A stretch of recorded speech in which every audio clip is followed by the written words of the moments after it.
तुम्हा सर्वांचं पुन्हा एकदा मनपूर्वक स्वागत. आणि आपण पाहतोय शिवयुनिटी फाउंडेशनच्या माध्यमातून आझाद मैदान येथे जे आंदोलन सुरू होतं त्याला कुठंतरी यश येत आहे.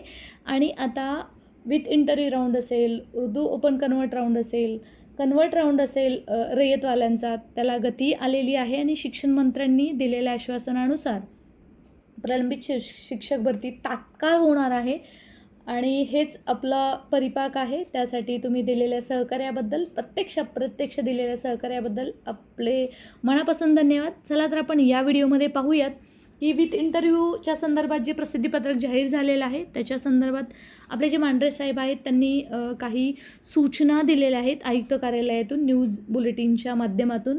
हा जो राऊंड होणार आहे तो शालेय विभागाने सांगितलेल्या कालच्या बैठकीमध्ये, त्याचबरोबर शिक्षण मंत्र्यांनी दिलेल्या आश्वासनानुसार 24-25 जुलैच्या दरम्यान होणार आहे. आणि या राऊंडला अप्लाय करत असताना जो आता ऑप्टिंग आउटचा जो हा ऑप्शन दिलेला आहे तो मित्रांनो तुम्हा सर्वांना एकच सांगायचं आहे की जो हा विथ इंटरव्ह्यू राऊंड होणार आहे त्याच्यामध्ये जर तुम्ही ऑलरेडी सिलेक्ट झालेला असाल आणि जर तुम्हाला वरच्या वर्गासाठी अप्लाय करायचं असेल, म्हणजे तुम्ही 1 ते 5चं सिलेक्शन झालेलं आहे, तर तुम्ही 6 ते 8 किंवा 9 ते 12साठी विथ इंटरव्ह्यू राऊंडमध्ये जाऊ शकता. त्याचबरोबर 6 ते 8 झालं असेल तर 9 ते 12साठी तुम्ही जाऊ शकता. आणि हे सर्व होत असताना याच्यामध्ये काही महत्त्वाच्या गाईडलाईन दिलेल्या आहेत. जे उमेदवार लागलेले आहेत विशेषतः त्यांच्यासाठी हा व्हिडिओ आहे, कारण त्यांनी काळजीपूर्वक ही प्रोसेस करायची आहे. आणि ज्यांना जायचंच नसेल, तसं आपण पाहतोय की न्यूज बुलेटिन थ्रूसुद्धा आव्हान करण्यात आलेलं आहे. आपणसुद्धा आव्हान करतोय की जर तुमची आहे तिथं निवड झाली असेल तर मात्र तुम्ही आहे तिथे कंटिन्यू करू शकता. मनामध्ये बरेच प्रश्न आहेत की विथ 10% राऊंड होईल का, रिक्तापात्र राऊंड होईल का, किंवा पुढे जर एकदा मी मुलाखती राऊंडसाठी गेलो तर नंतर माझं सिलेक्शन होईल का, या सर्वच बाबतीमध्ये या व्हिडिओमध्ये आपण विश्लेषण करणार आहोत. शिक्षक पदभरतीबाबत प्रसिद्धीपत्रक जाहीर झालेलं आहे 12 जुलै 2024ला.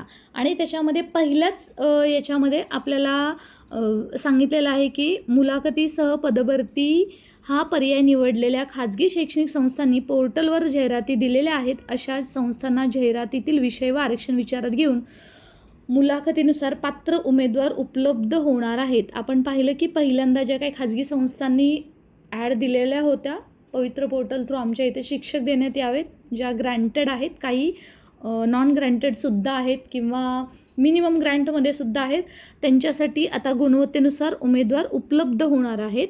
दुसरा मुद्दा आपण पाहतो की शासन निर्णय जो 13/10/2023 नुसार विविध टप्प्यामध्ये जाहिरात येणार आहेत. परंतु याच्यामध्ये त्यांनी क्लॅरिटी दिलेली आहे की जर व्यवस्थित आपण पाहूयात,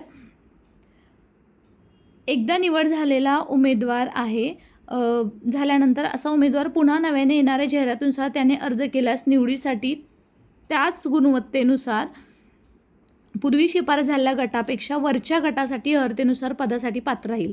उमेदवारास पूर्वी निवड झाल्या त्याच गटासाठी अर्ज करायचा असल्यास नव्याने चाचणी परीक्षा दिल्यानंतर गुणवत्तेनुसार पुन्हा त्याच गटासाठी पात्र ठरेल अशी तरतूद आहे. 13/10चा GR काय आहे तो लक्षात घ्या. जर तुमची 1 ते 5साठी निवड झाली विदाऊट इंटरव्ह्यूमध्ये, ठीक आहे, आणि जर तुम्ही नंतर तो मुलाखत राऊंडसाठी गेला, तिथं तुमचं सिलेक्शन झालं नाही, तर मात्र टॅट 2022ची जी प्रोसेस आहे पूर्ण, त्याच्यामध्ये तुम्हाला 1 ते 5साठी पुन्हा संधी मिळणार नाही आहे. चला पुढचा मुद्दा पाहूयात. मुलाखतीशिवाय व मुलाखतीसह पदभरतीतील 2 प्रकार आहेत आणि त्याच्यानुसार जाहिराती देण्यात आलेल्या आहेत आणि त्याच्यानुसार ही कार्यवाही होत आहे. आणि त्यामध्ये निवड प्रक्रियासुद्धा स्वतंत्र पद्धतीने होणार आहे. आणि आता हा 5वा मुद्दा आपण पाहूयात, तो खूप महत्त्वाचा आहे, जे ऑलरेडी लागलेले आहेत. फेब्रुवारी 2024मध्ये मुलाखतीशिवाय व मुलाखतीसह या दोन्ही प्रकारच्या पदभरतीचे प्राधान्यक्रम स्वतंत्रपणे घेण्यात आलेले आहेत. त्यामध्ये आपण थोडं पाहिलं की ऑलरेडी काही जवळपास 14,000 शिक्षकांची नियुक्ती झालेली आहे किंवा होत आहे. आणि त्याच्यामुळे जर ज्यांची नियुक्ती झालेली आहे, ज्यांचं DV समुपदेशन झालेलं आहे, जरी ते 1 ते 5साठी लागले असले, 6 ते 8साठी, 9 ते 12साठी पात्र असले, तरीसुद्धा कसं आहे की जर त्यांची नियुक्ती झालेली आहे तर त्यांना एक तर ऑप्शन देण्यात येतो आहे ऑप्टिंग आउटचा. त्याच्यानुसार इच्छुक उमेदवारांनीच फक्त हा जो ऑप्शन आहे त्याच्यानुसार इच्छुक उमेदवारांनीच फक्त यस करायचं आहे आणि त्यांना संधी मिळणार आहे.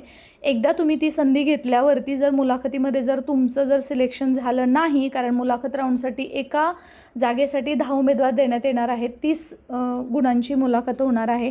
टॅटमध्ये मिळालेले मार्क्स प्लस 30मध्ये जेवढे काय मार्क्स मिळतील त्याच्यानुसार तिथंसुद्धा 10 उमेदवारामध्ये तुमचं मेरिट आहे, तुमचा डेमो आहे. बराच मोठा प्रोसेस आहे ती, त्याबद्दल नवीन व्हिडिओ थ्रू तुम्हाला नक्कीच सांगण्यात येईल. त्याच्यामुळे हा जो ऑप्शन आहे तो इच्छुक उमेदवारांनी द्यायचा आहे, जेणेकरून बाकीच्यांना संधी मिळणार आहे असं याच्यामध्ये सांगितलेलं आहे. आणि त्याच्यानुसारच जे खालच्या गटासाठी पात्र आहे ते वरच्या गटासाठी सुद्धा पात्र असतील असं आपल्याला इच्छुक दर्श दिनांक 28 जून 2024 अन्वये मान्यतासुद्धा देण्यात आलेली आहे. आपण पाहतोय की नेक्स्ट मुद्दा आहे मुलाखतीसह पदभरती या प्रकारात सहभागी होण्यास इच्छुक असतील केवळ अशाच उमेदवारांना, म्हणजे ज्यांना इच्छा आहे की मुलाखतीसह मला राऊंडमध्ये व्हायचं आहे अशाच उमेदवारांनी त्याच्यामध्ये जायचं आहे. याच्यामध्ये अजून उमेदवारांची म्हणजे क्वेश्चन आहेत की जर मी 10% म्हणजे राऊंड होईल का, साधारण व्यक्ती राऊंड होईल का, रिक्तापात राऊंड होईल का. तर मित्रांनो ह्याच्यामध्ये क्लिअर कट दिलेलं आहे की 1 ते 5साठी जर तुमची पवित्र पोर्टल थ्रू एकदा जर तुमचं नाव आलं, तुमची नियुक्ती झाली, तर 1 ते 5साठी होणार नाही, पुढच्या राऊंडसाठी तुम्ही मात्र एलिजिबल आहात. आणि ज्यांना जायचं आहे मुलाखतीसाठी त्यांनीच फक्त हा ऑप्शन लक्षात घ्यायचा आहे. पुढचं बघा आपण दिलं आहे याच्यामध्ये, ज्या उमेदवारांची मुलाखतीशिवाय या प्रकारात शिफारस झालेल्या आहेत अशा उमेदवारांना मुलाखतीसह निवड प्रक्रियेत सहभागी होण्यास इच्छुक असल्यास लॉग इनवर तशी इच्छुकता दर्शवणे अनिवार्य आहे. याचा अर्थ काय आहे की ज्या उमेदवारांना मुलाखतीशिवाय विदाऊट इंटरव्ह्यूमध्ये जर इच्छुक असाल त्यांनाच फक्त ही संधी देण्यात आलेली आहे आणि त्यांचेच फक्त प्राधान्यक्रम जे काही यस नो करतील त्यांचेच फक्त मुलाखतीसाठी ग्राह्य धरले जातील. जे नो किंवा यस करणार नाही आहेत, जे काहीच करणार नाही आहेत, ते मात्र जे आहेत तिथेच जॉबला एलिजिबल राहतील असं याच्यामध्ये सांगण्यात आलेलं आहे. पुढचा आहे की जी ही संधी आहे, जी ऑलरेडी लागलेले उमेदवार आहेत केवळ त्यांच्यासाठीच आहेत. जुलै ते 15 जुलै या कालावधीसाठी फक्त उपलब्ध असणार आहे. याची सर्वांनी नोंद घ्यायची आहे आणि याच कालावधीमध्ये तुम्ही यस नो ह्या ऑप्शन द्यायचा. चे 2 प्रकारची क्लॅरिटी लक्षात येईल की शासन निर्णयानुसार केवळ इच्छुक उमेदवारच पात्रतेनुसार वरच्या गटासाठी सहभागी होणार आहेत. आणि दुसरं आहे की मुलाखतीसह राऊंडसाठी इच्छुक नसलेल्या उमेदवारांची शिफारस यादी व्यवस्थापनाकडे होणार नाही. त्यामुळे त्यांच्याऐवजी अन्य अभियोग्यताधारकांची शिफारस होऊन नवीन अभियोग्यताधारकांना संधी मिळेल. एक आव्हान करण्यात आलेलं आहे शालेय विभागाकडून, जर तुम्हाला विथ इंटरव्ह्यूसाठी जायचं नसेल तर मात्र तुम्ही तिथे यस ऑप्शन करू नका किंवा पुढच्या याला जाऊ नका, कारण बाकीच्यांना संधी मिळेल आणि जे फक्त यस करतील त्यांनाच फक्त ही संधी मिळणार आहे विथ इंटरव्ह्यूसाठी. परंतु त्यांचा हा जॉब मात्र जाणार आहे जिथं त्यांची नोकरी लागलेली आहे. विचारपूर्वक काळजीपूर्वक हा ऑप्शन तुम्ही निवडायचा आहे. सध्या मुलाखतीचा राऊंड कसा होतो हे ओपन सिक्रेट आहे, तर एवढंच फक्त तुम्हाला आव्हान या व्हिडिओच्या माध्यमातून करावंसं वाटतं. आणि आपण पाहतोय की लास्टचा जो मुद्दा आहे मुलाखतीसह या प्रकारातील मुलाखत व अध्यापन कौशल्यासाठी उमेदवाराची सर्वसाधारण गुणवत्ता यादी प्रसिद्ध करताना सविस्तर सूचना देण्यात येतील. आणि जेव्हा हा जो राऊंड आहे 24-25 जे काय आपल्याला केसरकर साहेबांनी सांगितलेलं आहे जुलैच्या दरम्यान लागेल, त्याच्या दरम्यान नवीन अजून सूचना या उमेदवारांना देण्यात येतील. स्टे कनेक्टेड, टेलिग्राम चॅनलवरती जॉईन व्हा जेणेकरून तुम्हाला अपडेट्स मिळत राहतील. चॅनलवर नवीन असाल तर नक्की सबस्क्राईब करा. मुलाखतीचा राऊंड कसा होणार आहे, कशाप्रकारे प्राधान्यक्रम येतील, त्याचबरोबर रिक्तापात्र गैरहजर 10% जागा आहेत किंवा कन्वर्ट राऊंड आहेत त्याबद्दलचं सध्याच अपडेट्स काय नवीन व्हिडिओच्या माध्यमातून आपण तुम्हाला नक्की कळूया. धन्यवाद.